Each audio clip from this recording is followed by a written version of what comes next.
Salut à tous et bienvenue dans cette nouvelle vidéo dans laquelle on va parler sur le bucle for. Le bucle for, c'est un bucle utilisé pour parcourir des éléments dans une plage donnée ou une collection plutôt.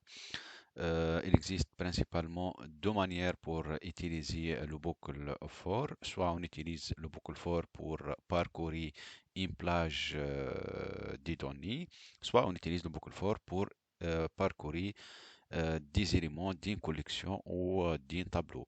C'est-à-dire, la première manière, on commence depuis un indice, par exemple l'indice 0, jusqu'à un indice, par exemple 5. Dans cette manière, on peut aussi commencer de manière descendante depuis le max jusqu'à le min. Par exemple, on peut commencer depuis le 5 jusqu'à les 0, ou bien on peut commencer depuis le 20 jusqu'à les 10 et ainsi de suite. Ça, la première manière. On va donc commencer. On va utiliser directement manière, première manière.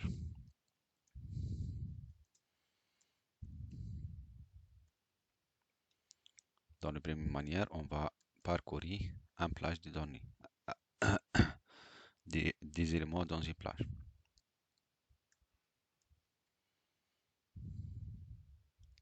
Parcourir des éléments d'une plage. Et voilà, donc comme ça, on écrivait comme ça le mot-clé fort en minuscule. Après, on ajoute deux parenthèses et entre les deux parenthèses, on va décrire la manière dans laquelle on va parcourir notre donnée. On utilise par exemple un compteur, on va le nommer par exemple i, comme ça, i soit le i dans l'intervalle de 0 jusqu'à 5, par exemple. Et après, on va afficher le compteur plutôt i à l'aide de la fonction println. Comme ça, voilà, ici, le i soit supérieur ou égal à 0, ici, i inférieur ou égal à 5, c'est-à-dire il commence depuis le 0 jusqu'à le 5. Et à chaque fois, on va afficher notre compteur et, revient, et on revient à la ligne. Voilà donc.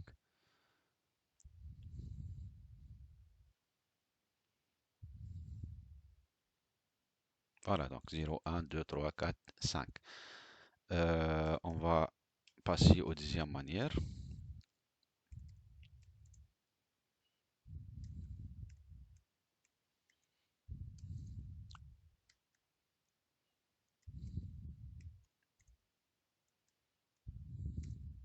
Des éléments d'une collection.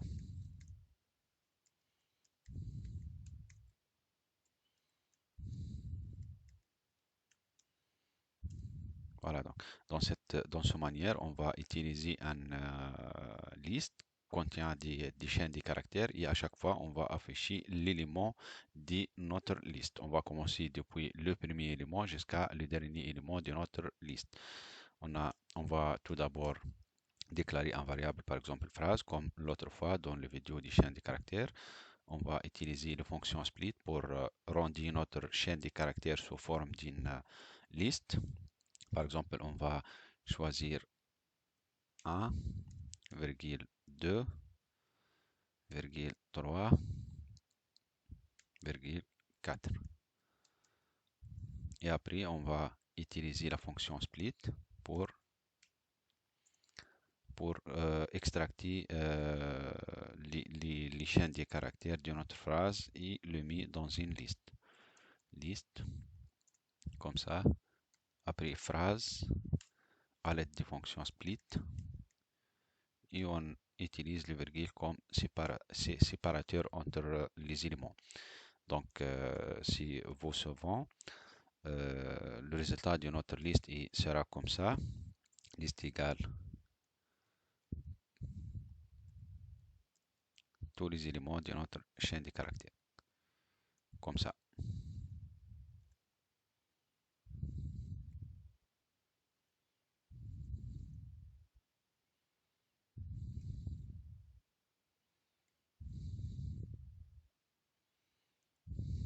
Voilà, donc notre liste est comme ça. Maintenant, on va utiliser le boucle for pour parcourir les éléments de notre liste. Donc, on utilise notre compteur i par exemple, et soit le i in list, comme ça. Cette écriture permet d'y prendre à chaque fois l'élément de notre liste et donc les mis dans notre compteur i.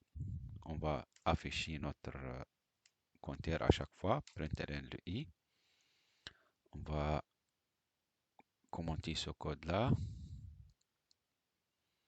et on va exécuter.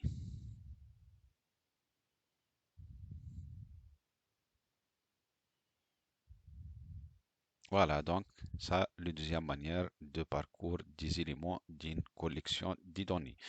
On peut aussi utiliser la première manière, cette manière-là. On peut commencer depuis le 0, le premier index de liste, jusqu'à list.lastIndex, comme ça. On a en fonction lastIndex de liste qui permet de retourner le last index. Le last index ici de notre liste est 0, 1, 2, 3. Le last index sera le 3. Donc, dans ce cas, on va afficher à chaque fois l'index de notre liste. Donc, le println ici sera 0, 1, 2, 3. Mais on a besoin d'afficher avec cette manière-là l'élément et n'est pas l'index d'élément. Donc, dans ce cas-là, on prend la liste comme ça. Et à chaque fois, on va afficher l'élément dans l'index i, comme ça. Liste de i. Donc, liste de i, soit par exemple, le i au début sera 0, donc liste de 0 sera le 1. Liste de 1 jusqu'à le last index. Donc, le résultat sera comme ici, 1, 2, 3, 4.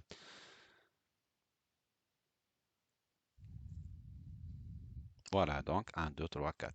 On peut aussi déclarer, plutôt parcourir notre liste de manière descendante, comme ça, depuis le last index jusqu'à, on utilise la fonction down to jusqu'à le 0. Le 0, c'est le first index de liste.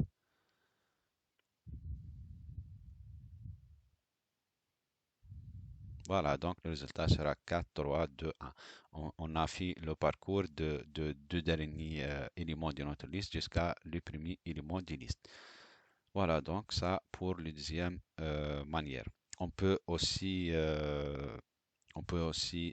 parcourir à chaque fois l'index et l'élément de notre liste. On peut, à la place de déclarer un compteur ici, on peut utiliser deux choses, soit par exemple indice, valeur, comme ça. Et ici, à la place d'utiliser cette manière, on peut utiliser list.withIndex. Cette fonction permet de retourner à chaque fois l'élément et l'index. Donc, l'élément, c'est l'indice et le valeur, c'est le valeur de notre liste à l'index indice. Et voilà, donc, on va afficher ici, par exemple, l'index ou bien l'indice.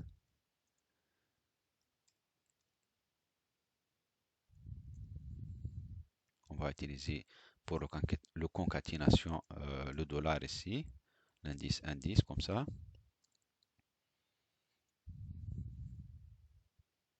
Et le valeur dollar value. Dollar plutôt valeur.